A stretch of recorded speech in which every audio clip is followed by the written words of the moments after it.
नमस्कार, clean news Jharkhand में आप सभी श्रोतागणों का स्वागत है। आप जानेंगे खबर पूरे झारखंड से। झारखंड की इस खूबसूरत परंपरा को परवाज दे रही है आदिवासी महिलाएं। 100 से लेकर 15,000 तक है कीमत। पहल जब प्रयास में तब्दील हो जाता है तो पहचान मिलने के बाद दुनिया उसे सलाम करती है। रांची में झारखंडी गुड़िया की कहानी भी कुछ ऐसे ही है। एकला चलो के प्रयास से निकली झारखंडी गुड़िया की पहचान अब धीरे धीरे कारवा मिल रहा है, लेकिन कुटीर उद्योग के तौर पर अभी भी सरकारी मदद और बाजार का इंतजार इस खूबसूरत गुड़िया को है। कहते हैं परंपराओं में पालने की ताकत होती है, और जब आप परंपराओं को आईने में सभ्यता और संस्कृति की झलक मिलती है तो नजर आती है झारखंडी गुड़िया। झारखंड में अब सहिया को भी सुधरेगी सेहत। महिला दिवस पर 3,000 सहिया को होगी स्वास्थ्य जांच। घर घर जाकर लोगों के स्वास्थ्य की जांच करने वाली सहिया की भी सेहत सुधरेगी। 8 मार्च को अंतर्राष्ट्रीय महिला दिवस पर लगभग 3,000 सहिया की रक्तचाप, मधुमेह, हीमोग्लोबिन आदि की जांच होगी। अप्रैल माह से शेष सहिया की भी जांच होगी। जांच के बाद जरूरत पड़ने पर उनका उपचार भी सुनिश्चित कराया जाएगा। यह कार्यक्रम सभी जिलों में आयोजित किया जाएगा। बेगूसराय के सोहन के लिए झारखंड की साहिला परवीन बन गई सालिनी, मंदिर में लिए 7 फेरे। बेगूसराय के सोहन के लिए झारखंड की रहने वाली साहिला सालिनी बन गई है। इसके बाद दोनों ने मंदिर में शादी रचाई। दरअसल बिहार के बेगूसराय में एक मुस्लिम लड़की ने हिंदू लड़के से हिंदू रीति रिवाज से शादी की है। झारखंड के हजारीबाग जिले की निवासी प्रेमिका साहिला परवीन ने सालिनी बनकर नौलखा मंदिर में पूरे हिंदू रीति रिवाज के साथ बेगूसराय के फलोड़िया थाना क्षेत्र के निपनिया गांव के रहने वाले सोहन कुमार के साथ 7 फेरे लिए। विवाह के दौरान लड़के के परिवार के सदस्य मौजूद रहे। क्रिकेट के बाद गो पालन में धोनी का परचम, पूर्वी भारत के सर्वश्रेष्ठ पशुपालक का मिला सम्मान। क्रिकेट के मैदान पर अपने खेल से कई रिकॉर्ड बना चुके MS धोनी अब गो पालन में भी परचम लहरा रहे हैं। क्रिकेट से संन्यास ले चुके माही अब खेती किसान पर ध्यान दे रहे हैं। उसी का नतीजा है कि रांची में चल रहे किसान मेले में उन्हें पूर्वी भारत के सर्वश्रेष्ठ गोपालक का सम्मान मिला है। किसान मेला रांची के बिरसा कृषि विश्वविद्यालय में आयोजित किया जा रहा है। नई दिल्ली में स्टेक होल्डर मीट में सीएम हेमंत सोरेन ने उद्यमों को दिया निवेश का निमंत्रण। बोले, वैल्यू एडिशन करे तो देश की अग्रणी राज्यों में शुमार होगा झारखंड। मुख्यमंत्री हेमंत सोरेन ने कहा कि झारखंड में वो सभी आवश्यक और मूलभूत सुविधाएं मौजूद है जो एक उद्योग की स्थापना के लिए जरूरी है। यहाँ किसी भी चीज की कमी नहीं है। कमी है तो सिर्फ उसे तराशने की, वैल्यू एडिशन करने की। राज्य में मौजूद संसाधनों का वैल्यू एडिशन पर पाए तो झारखंड देश के अग्रणी राज्यों की श्रेणी में खड़ा होगा और उसमें उद्योग जगत के लोगों की महत्वपूर्ण भूमिका होगी। सरकार आपको आश्वस्त करती है कि आप झारखंड आए और उद्योग की स्थापना करें। सरकार आपके साथ है। सीएम कल शनिवार को नई दिल्ली के ताज पैलेस में आयोजित स्टेक होल्डर मीट में बोल रहे थे। अब 50,000 नहीं, झारखंड के किसानों के माफ होंगे 1 लाख रुपये। झारखंड के किसानों का अब 50,000 नहीं बल्कि 1 लाख रुपए तक का कर्ज माफ होगा। वित्त मंत्री रामेश्वर उरांव ने बीते दिन झारखंड विधानसभा में कहा कि मुख्यमंत्री हेमंत सोरेन की सरकार इस साल किसानों का सिर्फ 50,000 रुपए तक का ऋण माफ कर रही है, लेकिन अगले साल से किसानों का 1 लाख रुपए तक का कर्ज निश्चित तौर पर माफ करेगी। वित्त मंत्री रामेश्वर उरांव ने शुक्रवार को सदन में बजट पर सामान्य चर्चा के बाद यह बड़ी घोषणा की। उन्होंने कहा कि झारखंड बजट 2021 का सार आम जनता और गरीब गुरबों का कल्याण है। जो शिक्षक नियुक्ति में देरी के लिए स्वयं जिम्मेदार नहीं, उन्हें मिलेगा पुरानी पेंशन का लाभ। झारखंड लोक सेवा आयोग से वर्ष 2003 में प्रथम अनुशंसा के आधार पर नियुक्त उन प्राथमिक शिक्षकों को पुरानी पेंशन व्यवस्था का लाभ मिलेगा जो नियुक्ति में देरी के लिए स्वयं जिम्मेदार नहीं है। जिनकी नियुक्ति में देरी प्रमाण पत्रों की जांच या जिला स्थापना समिति के बैठक में विलम्ब होने के कारण हुई, उन्हें इसका लाभ मिलेगा।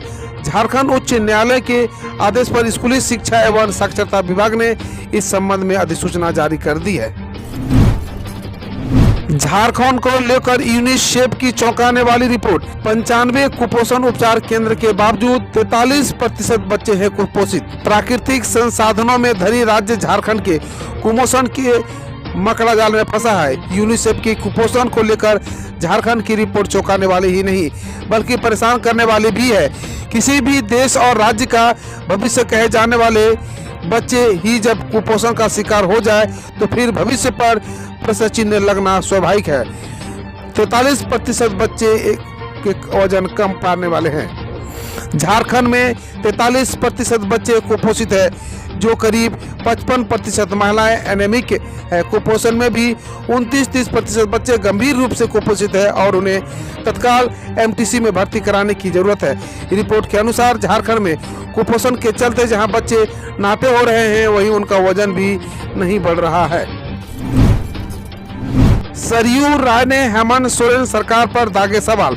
उधार के पैसे से कब तक चलेगा काम? राज्य के वित्त मंत्री रामेश्वर उरांव ने कहा कि राज्य सरकार इस साल किसानों को 50,000 रुपए तक का कर्ज माफ कर रही है।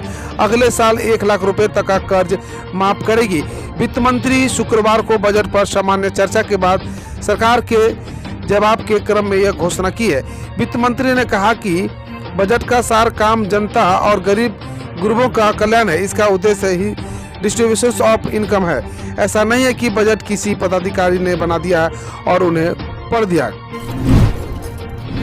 पारा शिक्षक मांग रहे हैं परमानेंट जॉब, सरकार लेने जा रही है बड़ी फैसला। झारखंड में पारा शिक्षकों का आंदोलन परमानेंट करने को लेकर जारी है। इसी बीच सरकार के स्तर पर सभी पारा शिक्षकों की प्रशिक्षण से लेकर टेट पास करने की जानकारियां मांगी गई है।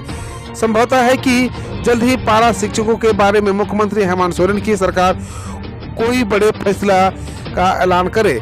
जिलों द्वारा विभिन्न स्तरों पर पारा शिक्षकों के संबंध में उपलब्ध कराए गए आंकड़ों में भिन्नता है। ई विद्या वाहिनी पोर्टल पर पारा शिक्षकों के संबंध में कई जानकारियां गलत भी है। झारखंड शिक्षा परियोजना परिषद के निदेशक शैलेश कुमार चौरसिया ने सभी जिला शिक्षा पदाधिकारियों तथा जिला शिक्षा अधीक्षकों को पत्र लिखकर कहा है। अब जाने खबर देश विदेश से। ऑफ सीजन चाय की पत्तियां तोड़ रही थी प्रियंका, लगा शूटिंग चल रही है, केंद्र मंत्री का कहना है। केंद्रीय मंत्री जितेंद्र सिंह ने कांग्रेस के महासचिव प्रियंका गांधी के असम दौरे के दौरान चाय की पत्तियां तोड़ने पर कहा, प्रियंका ऑफ सीजन में चाय की पत्तियां तोड़ रही थी, लगता है कि जैसे फिल्म की शूटिंग की जा रही है। उन्होंने कहा, बीजेपी में कार्य प्रतिक्रिया के तहत होते हैं, लेकिन कांग्रेस उम्मीदवारों के नाम पर फैसला किचन में होता है। अब सही व्यक्ति सही पार्टी में है। दिनेश त्रिवेदी के बीजेपी में शामिल होने पर नड्डा बोले। शनिवार को पूर्व टीएमसी सांसद दिनेश त्रिवेदी के बीजेपी में शामिल होने के पार्टी के अध्यक्ष ने उनकी तारीफ की है। जेपी नड्डा ने कहा, अब सही व्यक्ति सही पार्टी में है। वह बंगाल विधानसभा चुनाव में सक्रिय रूप में भाग लेंगे। बकुल नड्डा, उन्होंने सिद्धांतों के लिए राज्यसभा से इस्तीफा दिया। यह आदर्शवाद बनाम अवसरवाद का एक बेहतरीन उदाहरण है। रेलवे का कहना है कि कोविड-19 के बीच भीड़ रोकने के लिए प्लेटफॉर्म टिकट की कीमत अस्थायी रूप से बढ़ाई गई है। रेलवे ने शुक्रवार को कहा कि कुछ स्टेशनों पर प्लेटफॉर्म टिकट की कीमत में बढ़ोतरी अस्थायी से की गई है। इसका उद्देश्य कोविड-19 के बीच भीड़ भाड़ रोकना है। रेलवे के मुताबिक अकाल्पनिक भीड़ नियंत्रित उपायों के लिए कुछ नया नहीं था। बतौर रेलवे, कुछ राज्यों में कोविड-19 के बढ़ते मामलों को देखते हुए यह प्लेटफॉर्म पर अनावश्यक भीड़ लगाने से लोगों को हतोत्साहित कर रही है। 75वें स्वतंत्रता दिवस के लिए पीएम की अध्यक्षता में समिति बनाई गई। सोनिया, ममता शामिल हैं। केंद्र सरकार ने देश की आज़ादी के 75वें साल मनाने के लिए प्रधानमंत्री नरेंद्र मोदी की अध्यक्षता में 259 सदस्यों की राष्ट्रीय समिति का गठन किया गया है। समिति में कांग्रेस की अंतरिम अध्यक्षा सोनिया गांधी, एनसीपी प्रमुख शरद पवार और पश्चिम बंगाल की मुख्यमंत्री ममता बनर्जी शामिल है। CJISA बोबड़े और गायिका लता मंगेशकर भी समिति का हिस्सा हैं। बीजेपी 20 सीटों पर लड़ेगी। तमिलनाडु विधानसभा चुनाव व कन्याकुमारी लोकसभा सीट पर उपचुनाव। तमिलनाडु की सत्तारूढ़ पार्टी एआईएडीएमके ने अपनी सहयोगी बीजेपी को विधानसभा चुनाव के लिए 20 सीटों आवंटित की है। बीजेपी राज्य में कन्याकुमारी लोकसभा सीट पर उपचुनाव भी लड़ेगी। सीटों के बंटवारा के लिए इस समझौते पर एआईएमडीएमके पार्टी संयोजक ओ पन्नीलेश्वरम, मुख्यमंत्री के पलानीस्वामी, तमिलनाडु बीजेपी अध्यक्ष एल मुरुगन और बीजेपी के प्रदेश चुनाव प्रभारी सीटी रवि ने हस्ताक्षर किए हैं। राजस्थान में एमपी समेत 4 और राज्यों से आने वाले के लिए कोविड-19 नेगेटिव रिपोर्ट हुई जरूरी। राजस्थान सरकार ने बताया कि केरल और महाराष्ट्र के बाद अब पंजाब, हरियाणा, मध्य प्रदेश और गुजरात से राज्य में आने वाले लोगों द्वारा अधिक से अधिक 72 घंटे पहले हुए कोविड-19 टेस्ट की नेगेटिव रिपोर्ट दिखाना अनिवार्य किया गया है। राज्य सरकार ने बताया कि पड़ोसी राज्य में कोविड-19 संक्रमण फिर से बढ़ने के मद्देनजर यह निर्णय लिया गया है। रेल मंत्री रह चुके पूर्व टीएमसी सांसद दिनेश त्रिवेदी बीजेपी में हुए शामिल। पूर्व रेल मंत्री और टीएमसी सांसद दिनेश त्रिवेदी शनिवार को बीजेपी अध्यक्ष जेपी नड्डा की मौजूदगी में पार्टी में शामिल हुए। उन्होंने कहा, मैं इस स्वर्णिम पल को इंतजार कर रहा था। 12 फरवरी को राज्यसभा से इस्तीफा देते हुए उन्होंने पश्चिम बंगाल में हिंसा का जिक्र करते हुए कहा था कि उन्हें टीएमसी में घुटन महसूस होती है। पाकिस्तान पीएम इमरान खान ने संसद में साबित किया विश्वास मत। पाकिस्तानी मीडिया के मुताबिक पाकिस्तानी प्रधानमंत्री इमरान खान ने शनिवार को देश के संसद में विश्वास मत साबित कर दिया। इमरान ने 178 वोट से विश्वास मत जीता, जबकि इसके लिए उन्हें कम से कम 172 मतों की आवश्यकता थी। इमरान खान की सत्ताधारी पार्टी पीटीआई ने सीनेट चुनाव में इस्लामाबाद की सीट हारने के बाद विश्वास मत साबित करने की घोषणा की थी। दिल्ली का अपना स्कूल शिक्षा बोर्ड बनाया जाएगा, मुख्यमंत्री अरविंद केजरीवाल का कहना है। आप सरकार ने दिल्ली ने अपनी स्कूली शिक्षा बोर्ड के गठन को मंजूरी प्रदान की है। मुख्यमंत्री अरविंद केजरीवाल ने कहा कि इस बोर्ड का लक्ष्य कट्टर देशभक्त बच्चे तैयार करना, उन्होंने अच्छा इंसान बनाना और ऐसी शिक्षा प्रणाली तैयार करना जिसके तहत पढ़ाई के बाद नौकरी के लिए बच्चों को रोजगार के लिए दर-दर ठोकरें न खानी पड़े। भारत के इंग्लैंड पर 3-1 से जीत के बाद आईसीसी ने जारी की टेस्ट टीम की रैंकिंग। भारत द्वारा इंग्लैंड को चौथे टेस्ट में 1 पारी और 25 रन से हराने और सीरीज 3-1 से जीतने के बाद आईसीसी ने ताज़ा टेस्ट रैंकिंग जारी की है। रैंकिंग में भारतीय टीम न्यूजीलैंड को हटाकर पहले स्थान पर पहुंच गई है। रैंकिंग में भारत के 122 रेटिंग अंक है, जबकि न्यूजीलैंड 118 रेटिंग अंकों के साथ दूसरे स्थान पर है। हम रोज ऐसे ही न्यूज लाते रहेंगे, तो यदि आपने अभी तक क्लीन न्यूज को सब्सक्राइब नहीं किया है तो पहले फटाफट सब्सक्राइब कर लें, साथ ही बेल आइकन को दबा दें ताकि कोई अपडेट मिस ना हो।